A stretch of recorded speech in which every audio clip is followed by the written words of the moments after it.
The sleek silver ship moved through space like a jewel floating in black water. Inside the vessel, Ambassador Zixathera stood before a massive viewing screen, her pale blue skin shimmering with excitement. Her long fingers traced patterns in the air as she studied the planet before them. "It is beautiful," she whispered to her team. The planet looked like a perfect sphere of blue and green, with white clouds swirling across its surface. "Kepler 442c appears to be everything we hoped for." Commander Veltar nodded his agreement. His four eyes blinked in sequence as he read the data flowing across his screen. "The atmospheric composition is ideal. Oxygen levels are perfect for most species. The temperature readings show a warm, stable climate across most continents." The B. Ship's science officer, a tall creature with crystalline features, added her own observations. "The water coverage is excellent. Fresh water sources are abundant.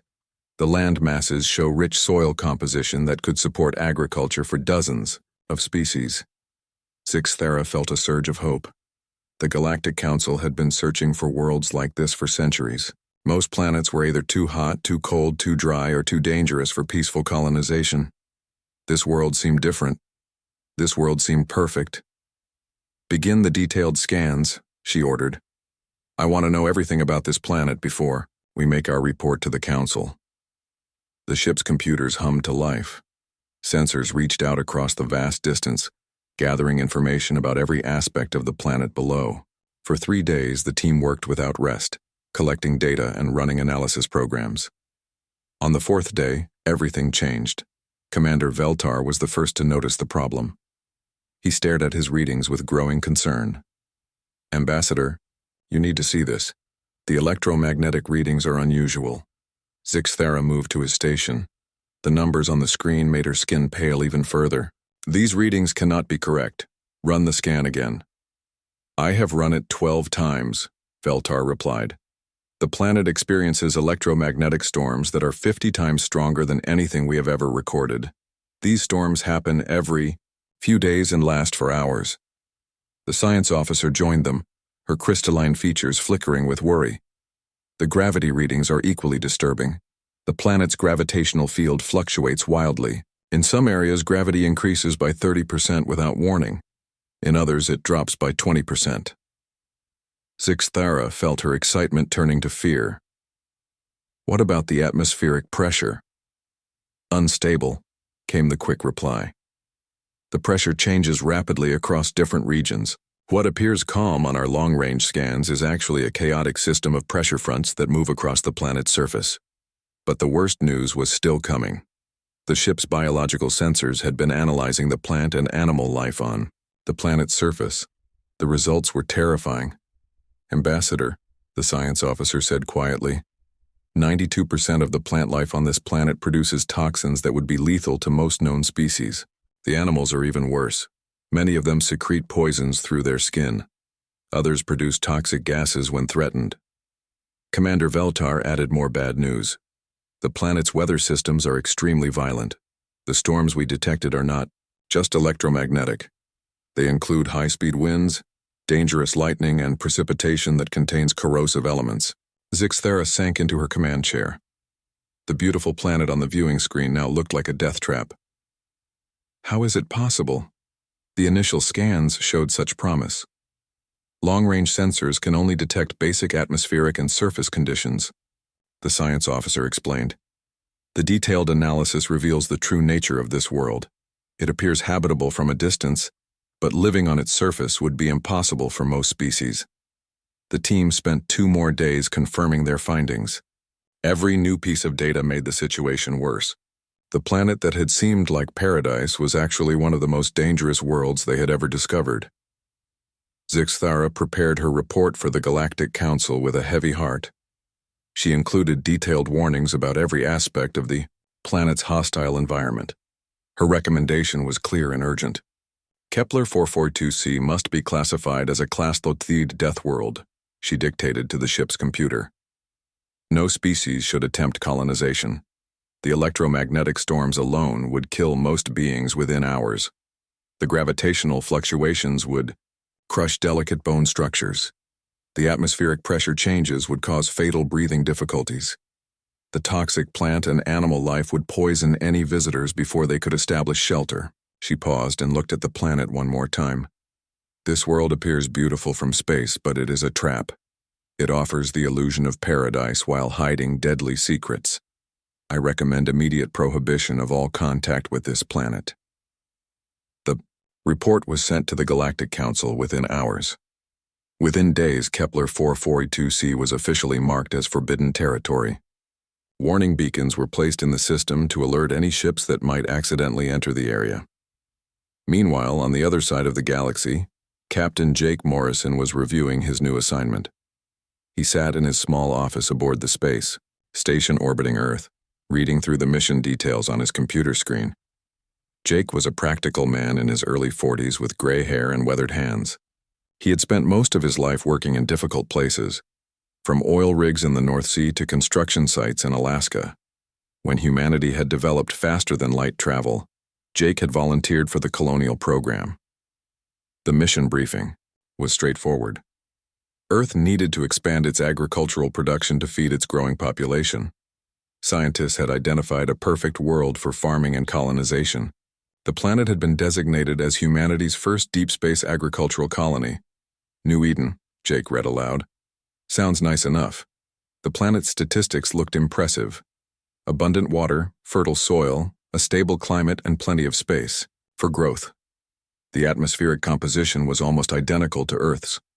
Temperature ranges were comfortable for human habitation. Jake smiled as he read the final notes from Earth's survey team. Ideal conditions for human settlement. Climate comparable to Earth's temperate zones. No apparent dangers or obstacles to colonization. He closed the file and began preparing for the mission. 500 colonists would travel to New Eden aboard the UES Frontier. They would establish humanity's first permanent settlement beyond the solar system. Jake had no way of knowing that New Eden and Kepler 442c were the same planet. Earth scientists had used different designation systems than the Galactic Council. What the aliens saw as a deadly trap, humans saw as an opportunity. The difference in perspective would soon become clear. What terrified advanced alien civilizations might be just another day at the office for the descendants of a species that had evolved on a world where earthquakes, hurricanes, venomous creatures, and deadly diseases were simply part of life. As Jake Morrison prepared for humanity's greatest adventure, the Galactic Council was marking the same destination as absolutely forbidden to all intelligent life. Neither side knew that they were about to discover something that would change their understanding of what it meant to survive in the universe. The stage was set for a meeting that would reshape galactic civilization. Humans were about to show the galaxy what they considered normal living conditions, while aliens were about to learn that one species' death world might be another species' paradise. The journey to New Eden would begin in 3 weeks. Jake Morrison had no idea that he was about to lead humanity into its first contact with alien life, or that the planet they called Paradise would become the proving ground for human resilience in the face of impossible odds. The UES Frontier dropped out of faster-than-light travel with a gentle shudder that ran through its metal hull. Captain Jake Morrison stood on the bridge, watching as New Eden grew larger on the main screen. The planet looked even better than the pictures had shown. "Beautiful sight," said Lisa Chen, the colony's chief agricultural specialist. She was a small woman with black hair tied back in a practical ponytail. Her hands were already stained with soil from the seedlings she had been tending in the ship's greenhouse. "Sure is," agreed Pete Johnson, the head engineer. Pete was a big man with thick arms and an easy smile. He had spent 20 years building things in places where other people said building was impossible. "Looks like we picked a good spot to set up shop." Dr. Amy Foster joined them at the viewing window. She was the colony's medical officer, a quiet woman in her 30s who had worked in emergency rooms in Detroit before joining the colonial program. "The atmospheric readings look perfect. We should not have any health problems with the air or water." Security Chief Carlos Martinez nodded his agreement. Carlos was a former Marine who had served in difficult places around Earth. His job was to keep the colonists safe while they built their new home. "Looks peaceful enough. No signs of large predators or dangerous weather patterns." Jake smiled at his team. These were good people, experienced and reliable. They had all volunteered to leave Earth behind and start fresh on a new world. All right, people, let us get started. We have a colony to build. The landing took 3 hours. The frontier settled onto a wide plain near a river surrounded by rolling hills covered in green vegetation. The air that came through the ship's filters smelled fresh and clean, with hints of flowers and growing things. Lisa Chen was one of the first people to step outside. She knelt down and picked up a handful of dark soil, letting it run through her fingers. "This is perfect farming land," she announced. "Rich, deep soil with good drainage. We could grow anything here." Pete Johnson was already unloading equipment from the cargo holds. Heavy machines rolled down ramps and onto the planet's surface. "Gravity feels just right," he called out. "Maybe a little heavier than Earth, but nothing we cannot handle." The colonists worked through their first day with enthusiasm. They set up temporary shelters, established a perimeter, and began surveying the immediate area. Everything went smoothly until the weather changed. Jake Morrison was inspecting the site chosen for the main settlement when the sky began to darken. Thick clouds rolled in from the west, moving faster than any storm he had seen on Earth. Lightning flickered inside the clouds, but it was strange lightning. It glowed with colors that did not seem natural. "Electromagnetic storm incoming," announced the colony's communications officer from his temporary station. "Readings are off the charts." Lisa Chen looked up from the soil sample she was collecting. "How bad is it?" "Pretty intense," came the reply. "We should probably take some basic precautions." Pete Johnson laughed. "Basic precautions? Sounds like a Tuesday back in Ohio. Everyone grab your rain gear and keep working. This is not anything we have not seen before." The storm hit 20 minutes later. Lightning filled the sky with brilliant colors. The electromagnetic field was so strong that it made the hair on everyone's arms stand up. Electronic equipment sparked and hummed, but the colonists had been smart enough to use hardened systems designed for harsh conditions. Jake Morrison pulled on a rubber coat and kept directing the setup of their main generator. "Just like working. Construction during a thunderstorm," he told Carlos Martinez. "We have done this 100 times back home." Carlos nodded, adjusting his own protective gear. "Reminds me of training exercises in the Pacific. The Navy taught us to work through anything Mother Nature could throw at us." Dr. Amy Foster set up her medical station inside one of the prefabricated buildings. The electromagnetic interference made her equipment buzz and flicker, but everything kept working. "Anyone who feels dizzy or sick, come see me right away," she announced over the radio. This kind of storm can affect some people more than others, but none of the colonists seemed bothered by the storm. They worked through the lightning and electromagnetic pulses as if it was just another day at the office. Lisa Chen continued taking soil samples, making notes about how the storm seemed to energize the local plant life. "Interesting," she said, to herself, watching as the alien grass around her feet seemed to glow faintly in response to the electromagnetic energy. The local ecosystem appears to thrive during these events. The storm lasted for 6 hours. When it finally passed, the colonists assessed the damage. A few pieces of equipment needed minor repairs, but nothing serious had been damaged. No one had been hurt. "Not bad for our first real weather," Pete Johnson said as he checked over the main power systems. "Back in Alaska, we used to get ice storms that were worse than this." What none of the humans knew was that their first electromagnetic storm would have killed most other species in the galaxy within minutes. The energy levels that they brushed off as a minor inconvenience would have fried the nervous systems of the aliens who had declared the planet uninhabitable. Over the following weeks, the colonists encountered more of New Eden's unique features. The gravity fluctuations that the alien survey team had found so dangerous turned out to be barely noticeable to humans. Jake Morrison mentioned that it reminded him of working at different altitudes, something that required minor adjustments, but nothing more. "Some days you feel a little heavier, some days a little lighter," he explained to Dr. Foster during one of his regular checkups. "Like working in the mountains versus working at sea level. The atmospheric pressure changes were equally manageable." Carlos Martinez compared them to weather fronts moving through, something that anyone who had lived through a few winters could handle without problems. The local wildlife proved to be more interesting than dangerous. Lisa Chen discovered that many of the plants contained compounds that would be toxic to most earth animals, but humans seemed largely unaffected. "It is like poison ivy," she told Dr. Foster after accidentally touching a bright red flower. "Makes your skin itch for a few hours, but nothing serious." Dr. Foster treated the minor reactions with basic first aid supplies. Most of these plant toxins seem to cause symptoms similar to allergic reactions, she noted in her medical log. Antihistamines and topical treatments are effective for all cases so far. The animal life was equally manageable. The colonists encountered creatures that secreted defensive chemicals through their skin, but the effects on humans were mild. Pete Johnson compared it to getting sprayed by a skunk.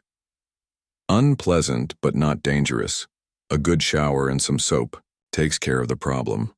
After a month on New Eden, the colony was thriving. The colonists had established permanent buildings, planted their first crops, and begun exploring the surrounding territory. The challenges they faced were real, but they were the kind of challenges that humans had been dealing with for thousands of years. Jake Morrison sent his first progress report back to Earth with genuine enthusiasm. "New Eden is everything we hoped it would be," he wrote. "The environment is challenging but manageable. The soil is excellent for agriculture. The colonists are healthy and in good spirits. We are on schedule to establish a permanent settlement within 6 months." What Jake Morrison did not know was that his radio transmission was being intercepted by alien monitoring stations. Across the galaxy, scientists who had classified the planet as a death world were reading reports of human colonists thriving in conditions that should have killed them all. The Galactic Council was about to learn that their understanding of what made a planet habitable might need some serious revision. 6 months had passed since the colonists arrived on New Eden. The settlement had grown from a collection of temporary shelters into a proper town. Gardens surrounded neat rows of houses, and the main street bustled with activity as people went about their daily work. Jake Morrison stood outside the colony's administrative building reviewing the morning reports. The crops were growing well, the power systems were running smoothly, and morale remained high. Everything was going according to plan. "Ready for today's expedition?" asked Susan Wright, walking up with a heavy pack slung over her shoulder. Susan was the colony's chief geologist, a tall woman with sun-bleached hair who had spent years studying rock formations in the Australian outback. "Just about," Jake replied. "Danny should be here any minute." Danny Rodriguez appeared around the corner, carrying an impressive collection of scientific equipment. He was the colony's biologist, an enthusiastic young man who had studied wildlife in the Amazon rainforest before joining the colonial program. His excitement about New Eden's unique ecosystem was infectious. "Sorry I am late," Danny said, adjusting the straps on his gear. "I was collecting samples from those new flowering plants near the river. The chemical compounds they produce are fascinating." Jake Morrison had organized this expedition to survey the territory beyond the colony's established boundaries. They needed to identify new sources of fresh water, suitable land for expansion, and any potential hazards that might affect future growth.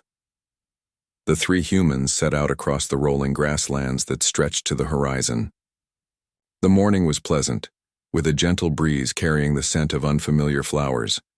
Overhead, the sky was a brilliant blue, marked only by a few scattered clouds. They had been walking for about 2 hours when Susan Wright stopped suddenly. She held up her hand for silence, then pointed toward a cluster of large rocks ahead of them. Something was moving among the boulders. Something big. Jake Morrison pulled out his binoculars and studied the area carefully. What he saw made him smile, rather than worry. "Well, would you look at that?" he said quietly. A massive creature emerged from behind the rocks. It stood nearly 3 meters tall and was covered in thick, dark fur. Its arms were longer than its legs, and its face resembled a cross between a bear and an ape. Large teeth gleamed white in its open mouth. Danny Rodriguez was already reaching for his recording equipment. "Incredible," he whispered. "This is the largest land animal we have encountered so far." According to the Galactic Council's secret files, this creature was classified as an apex extinction event. The mere sight of it was supposed to cause most intelligent species to die from fear-induced heart failure. Its roar could supposedly shatter the minds of lesser beings. Its presence was considered so terrifying that whole civilizations had been known to abandon planets rather than share them with such monsters. Jake Morrison watched the creature through his binoculars with the calm interest of someone observing a large but ordinary animal. "Looks like some kind of bear," he said thoughtfully. "Probably weighs about as much as a grizzly, maybe a little more." The creature noticed the humans and stood up on its hind legs, letting out a deep, rumbling call that echoed across the grassland.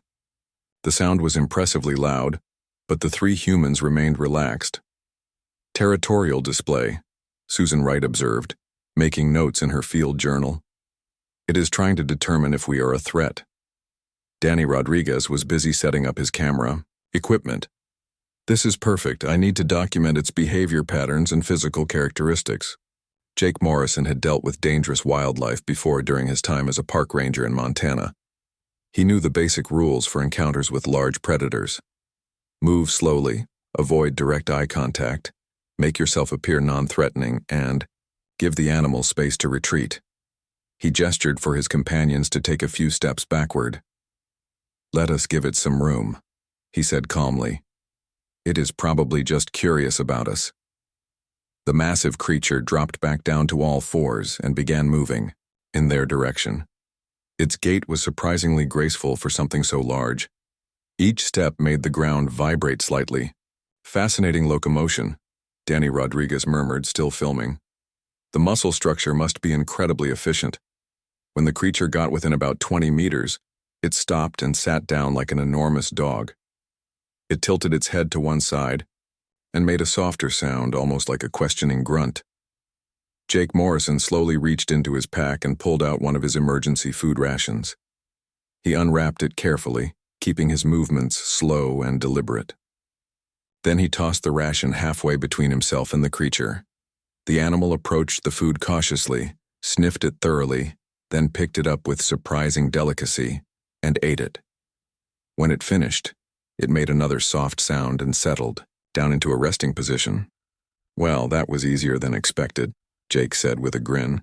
"Looks like we just made our first friend on New Eden." Susan Wright was already taking mineral samples from the area around the creature's resting spot. "The soil composition here is excellent," she announced.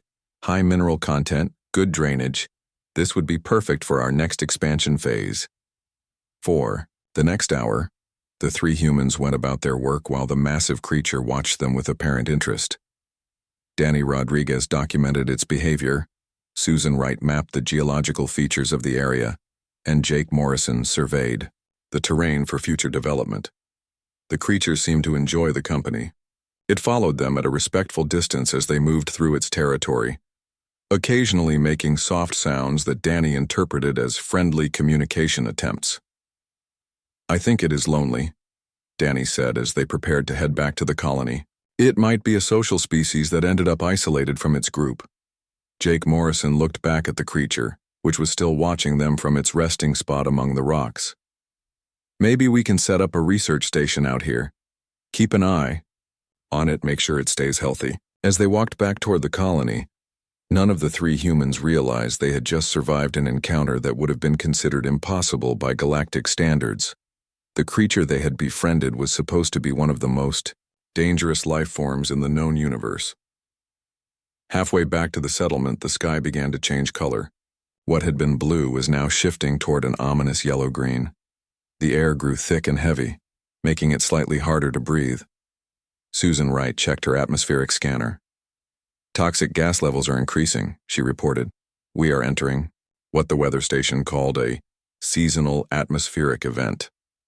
According to the colony's meteorological data, New Eden experienced periodic increases in atmospheric toxins.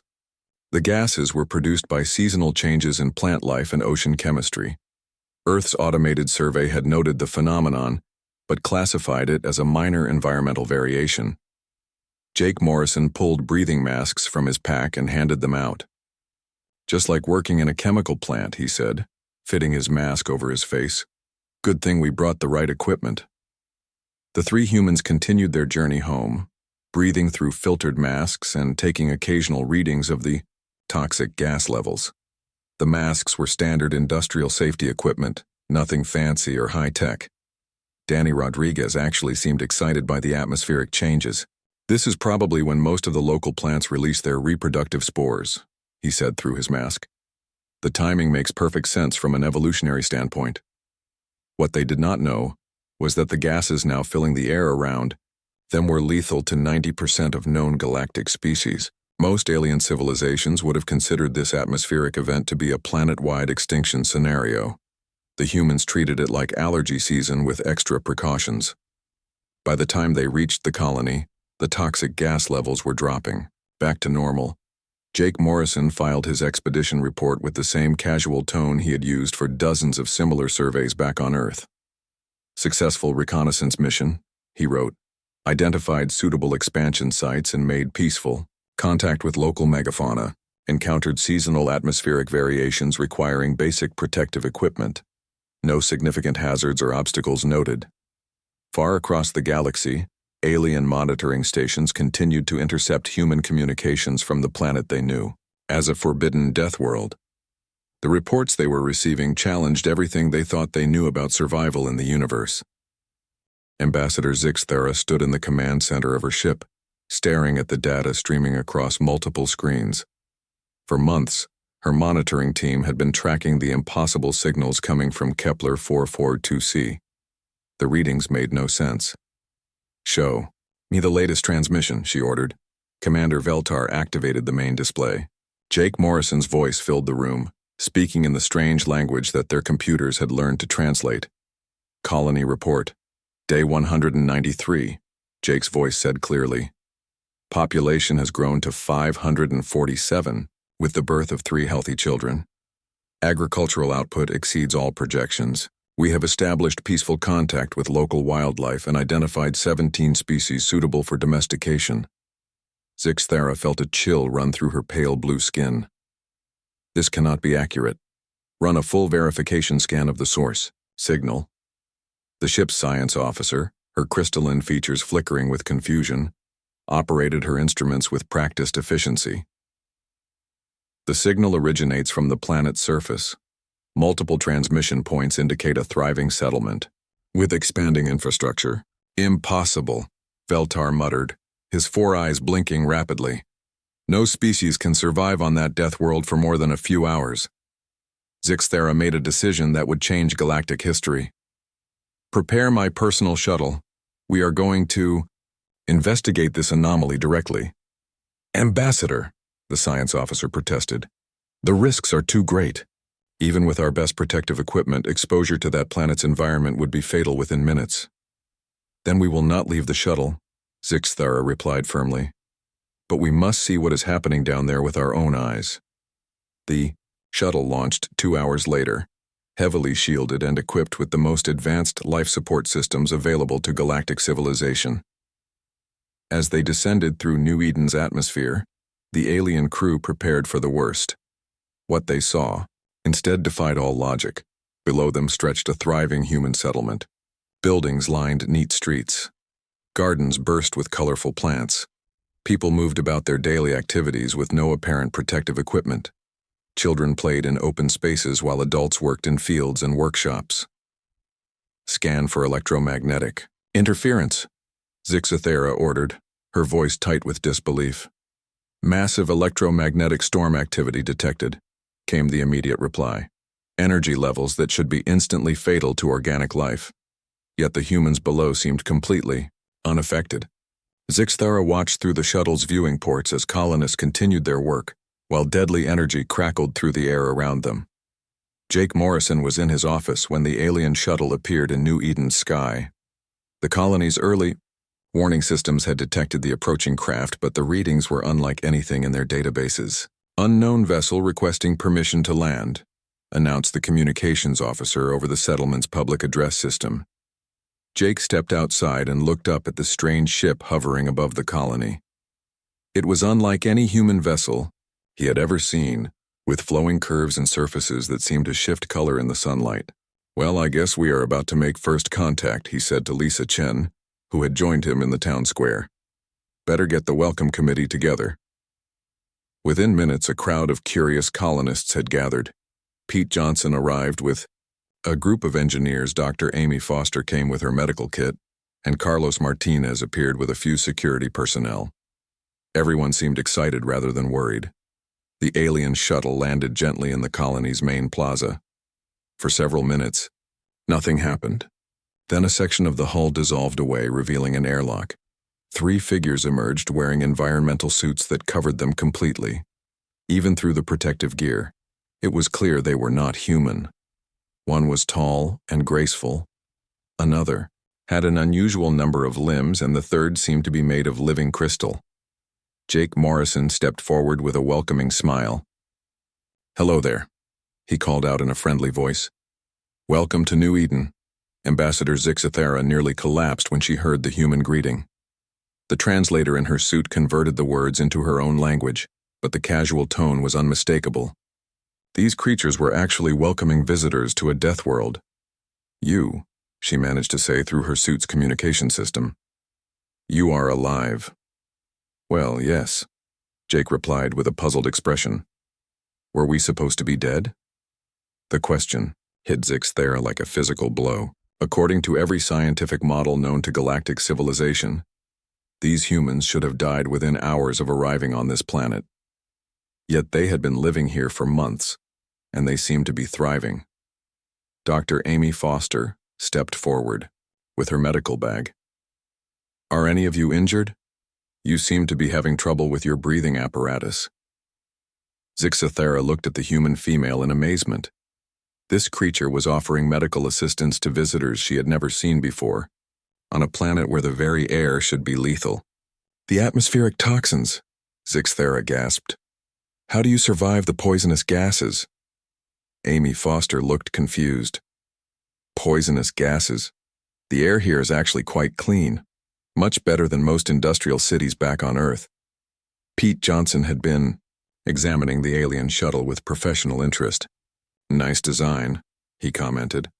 "What kind of propulsion system are you using? And how do you get those hull surfaces to change color like that?" Commander Veltar stared at the human engineer. "You wish to discuss technology? Here? In this place? Of death? Place of death?" Pete laughed. "This is one of the nicest places I have ever lived. Great weather, friendly neighbors, plenty of work to keep us busy. What more could you ask for?" Lisa Chen had been listening to the conversation with growing understanding. "You think our planet is dangerous, do not you?" she asked the aliens gently. "Dangerous?" Zixathera's voice rose to nearly a shriek. "This world has been classified as the most lethal environment in our galactic database. The electromagnetic storms alone should have killed every living thing on the surface." "You mean those light shows we get every few days?" Lisa asked. "They are actually quite beautiful. The children love watching them from the school windows." The science officer spoke up through her suit's translator. "The gravitational fluctuations, the pressure variations, the toxic biochemistry of the native life forms. How do you survive any of it?" Carlos Martinez scratched his head thoughtfully. "Well, the gravity changes are a little annoying sometimes. Makes you feel heavy one day and light the next, but you get used to it pretty quick." "The pressure changes just mean the weather is shifting," added Susan Wright, who had joined the group. "Same as watching a barometer back home." "And the toxic plants?" the alien science officer pressed. Danny Rodriguez grinned enthusiastically. "Oh, those are fascinating. Most of them just cause minor skin irritation. Nothing worse than poison ivy. A few make you sneeze if you get too close. We have learned to identify which ones to avoid and which ones are actually useful." Zixathera felt her worldview crumbling. Everything the Galactic Council knew about planetary habitability was being challenged by these impossible creatures who treated death world conditions as minor inconveniences. "But the apex predators," she whispered. "The extinction-level fauna." "Jake," Morrison brightened. "Oh, you mean our friend out by the Eastern Rocks, big furry fellow about 3 meters tall? He is actually quite gentle once you get to know him. Danny thinks he might be lonely." "We named him Bruno," added Danny with obvious affection. "He likes to watch us work. Sometimes he follows our survey teams around like a curious dog." The alien delegation stood in stunned silence. The creature they knew as an unstoppable killing machine had been given a pet name by these humans. Natalie Brooks, the colony's communications specialist, stepped forward with a tablet computer. "Would you like to see some of our daily life here? I have been documenting our experiences for the folks back on Earth." She showed the aliens pictures and videos of humans working, playing, and living normal lives in conditions that should have been instantly fatal. Children playing in electromagnetic storms. Adults farming in soil that should have been toxic. Families enjoying picnics while deadly predators watched from a safe distance. "How is this possible?" Zixthera asked weakly. Dr. Amy Foster smiled kindly. "Maybe you should come inside and rest for a while. You seem to be having some kind of shock reaction. I can make you some tea and we can talk about it." The offer of hospitality on a Deathworld was the final straw. Zixthera nearly fainted inside her protective suit, saved only by her suit's emergency life support systems. The humans looked at each other with concern. Jake Morrison made a decision that would reshape galactic civilization. "I think," he said gently, "we need to have a much longer conversation." 2 weeks had passed since the aliens arrived at New Eden. Ambassador Zixthera sat in the colony's meeting hall, no longer wearing her protective suit. The air that should have killed her within minutes had turned out to be perfectly safe when filtered through human-designed systems. Dr. Amy Foster had treated her for what humans called culture shock. The medical care had been gentle and effective, using simple techniques that somehow worked better than advanced galactic medicine. Jake Morrison stood at the front of the room, addressing a mixed group of humans and aliens. The scene would have been impossible just a month ago, but now it felt almost natural. "I think it is time we talked about the real differences between our species," Jake began, "and why what you call a Deathworld feels like home to us." Zixthera leaned forward in her chair. Over the past 2 weeks, she had learned more about human biology and history than she had thought possible. The revelations had shaken everything. She believed about life in the universe. "Tell them about Earth," suggested Lisa Chen, who was sitting beside Commander Veltar.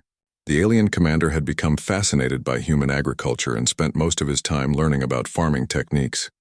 Jake nodded. "Earth, our home planet, experiences regular electromagnetic storms that you would classify as deadly. We call them thunderstorms and children play outside during them. Our gravity fluctuates with altitude and weather patterns. Our atmospheric pressure changes constantly." The science officer, who had introduced herself as Krista, flickered with confusion. "But how did your species evolve to survive such conditions?" "We did not just survive them," Danny Rodriguez replied from his corner of the room, where he was sharing biological data with alien researchers. "We evolved because of them. Earth is what you would call a death world. Every challenge we face here on New Eden is something we have dealt with for millions of years." Pete Johnson stood up, his hands still dirty from working on a joint human-alien construction project. "Back home, we have earthquakes that shake the ground, hurricanes with winds that can level buildings, volcanoes that spew poisonous gas, and animals that can kill you in dozens of different ways. The electromagnetic storms here remind me of working during lightning season in Florida," added Carlos Martinez. "The gravity changes feel like hiking in the Rocky Mountains. The toxic plants are like dealing with poison oak or stinging nettles." Zixthara felt a strange emotion that her translator could not identify. It took her several moments to realize it was amazement, mixed with something approaching envy. "You mean to tell me," she said slowly, "that your entire species evolved on a planet that we would classify as uninhabitable?" "Apparently so," Jake replied with a smile. "Which explains why what scares you feels normal to us." Dr. Amy Foster had been working with the alien medical team to understand the biological differences between species. Her findings were remarkable. The electromagnetic fields that would disrupt most alien nervous systems actually stimulate human brain activity, she explained. "We think better and feel more energetic during storms. The gravity variations strengthen our bones and muscles. The atmospheric pressure changes help our cardiovascular systems adapt to different environments." Krista's crystalline structure pulsed with excitement. And the toxic compounds from local plant life? They boost our immune systems, Amy continued. Human bodies are designed to process and neutralize a wide variety of toxins. What would poison other species often makes us healthier. Susan Wright had been collaborating with alien geologists to map New Eden's mineral resources. The planet we thought was perfect for human settlement turns out to be perfect for a very specific reason, she announced. It is almost identical to Earth in terms of environmental challenges. Which means, added Danny Rodriguez, that what you call an extinction-level predator is basically the same as a large bear or big cat from our home planet. Dangerous if you are stupid about it, but manageable if you know what you are doing. Commander Veltar had been quiet during most of the discussion, but now he spoke up. This changes everything we know about planetary colonization. If humans can thrive in conditions that would kill other species, then there are thousands of worlds we thought were uninhabitable that might actually be perfect for human settlement. Jake Morrison nodded thoughtfully. And if we can learn from your advanced technology while you learn from our survival techniques, we might be able to make some of those worlds habitable for other species too. The idea sparked immediate interest from both humans and aliens. Pete Johnson began sketching rough designs for hybrid technologies that combined human durability with alien innovation. Lisa Chen started planning agricultural programs that could feed both species using modified Earth crops and alien growing techniques. Over the following days, New Eden transformed from a simple human colony into something unprecedented in galactic history. It became a place where different species could work together, each contributing their unique strengths to solve common problems. Zixathera established a permanent diplomatic mission on the planet. Her reports to the Galactic Council described a new model for interspecies cooperation based on mutual respect and shared knowledge. The humans have shown us that survival is not just about avoiding danger, she wrote in her official communiqué. It is about adapting to challenges and finding strength in adversity. They have turned what we feared into what they treasure. The TUR Colony's Communication Center, now upgraded with alien technology, became a hub for interstellar diplomacy. Representatives from dozens of species requested permission to visit New Eden and study human adaptation techniques. Jake Morrison found himself hosting delegations of scientists, diplomats, and explorers who wanted to understand how humans could make the impossible look routine. Each group left with new ideas about what constituted a habitable world. The funny thing is, Jake told Zixathera during one of their evening conversations, we never thought we were doing anything special. This is just how humans live. That, Zixathera replied, is exactly what makes it so remarkable. Lisa Chen's agricultural exchange program became a model for interspecies cooperation. Human farmers taught alien botanists how to work with difficult soil conditions, while alien scientists shared techniques for maximizing crop yields in challenging environments. Pete Johnson's engineering workshops produced hybrid technologies that neither species could have developed alone. Human practical knowledge combined with alien theoretical understanding created solutions to problems that had puzzled galactic civilization for centuries. Dr. Amy Foster established the first interspecies medical research center, where human resilience was studied alongside alien healing techniques. Her work led to breakthroughs in treating conditions that had previously been considered incurable. The children born on New Eden grew up speaking multiple languages and thinking of interspecies cooperation as normal. They played games with young aliens and shared snacks that would have been toxic to their parents' generation. Danny Rodriguez documented everything, creating a comprehensive record of how different species could not just coexist, but thrive together. His research became the foundation for a new field of study called cooperative evolution. Carlos Martinez trained joint security teams that combined human intuition with alien technology. Their success rate in protecting settlements and exploration teams exceeded anything either species had achieved independently. As New Eden's first year ended, Jake Morrison stood on the observation deck of the colony's new community center, looking out at a bustling town that housed humans and aliens working side by side. The electromagnetic storm that flickered overhead no longer seemed like weather to him.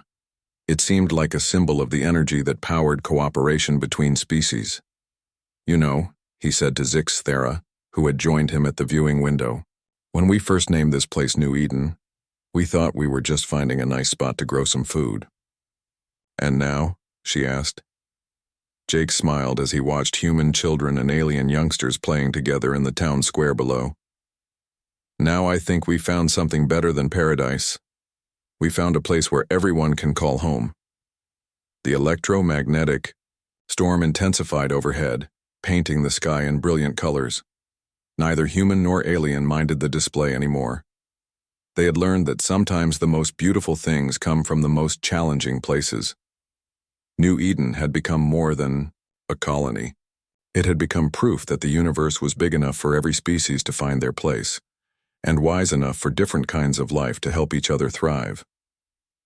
For humans, it was just another Tuesday.